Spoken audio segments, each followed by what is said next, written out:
নমস্কার বন্ধুরা, স্নেহা রেসিপির জীবন কথা চ্যানেলে আপনাদের অনেক স্বাগত। আশা করি আপনারা খুবই ভালো আছেন। আজকে আমি কিভাবে বাড়িতে মাশরুম মশলা বানাই তা দেখাবো। আশা করি আপনাদের ভালো লাগবে। চলুন শুরু করা যাক রেসিপিটি। এই জন্য কাজু, পোস্ত ও টমেটোর একটি পেস্ট বানিয়ে নিতে হবে।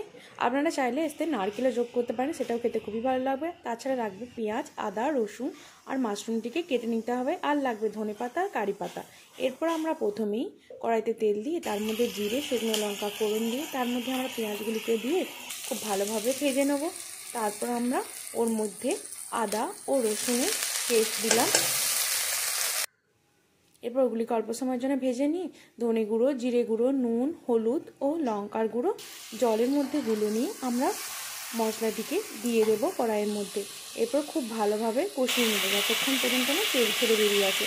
তারপর আমরা ওর মধ্যে রঙের জন্য দিয়েছি কাশ্মীরি লাল লঙ্কার গুঁড়ো। মশলাটিকে কষিয়ে নেওয়ার পর যখন তেল ছেড়ে বেরিয়ে আসে তখন ওর মধ্যে আমরা মাশরুমগুলিকে দিয়ে দেবো। মাশরুম দিয়ে আরও অল্প সময়ের জন্য খুব ভালোভাবে কষিয়ে নেব। আর মাশরুমটা সেদ্ধ হওয়ার জন্য আমরা ওর মধ্যে অল্প পরিমাণে জল দিয়েছি। তারপরে আমরা ওর মধ্যে টমেটো, পোস্ত ও কাজুর পেস্ট দিয়ে দিয়েছি। তারপর ওটিকে খুব ভালোভাবে ওর মধ্যে মশলা ধোয়া জলটি দিয়ে ফুটিয়ে নিয়েছি। দেখুন জলটা কিন্তু আমরা খুবই অল্প পরিমাণেই দিয়েছি, এটা জলটা কম দিলে খেতে খুবই ভালো লাগে।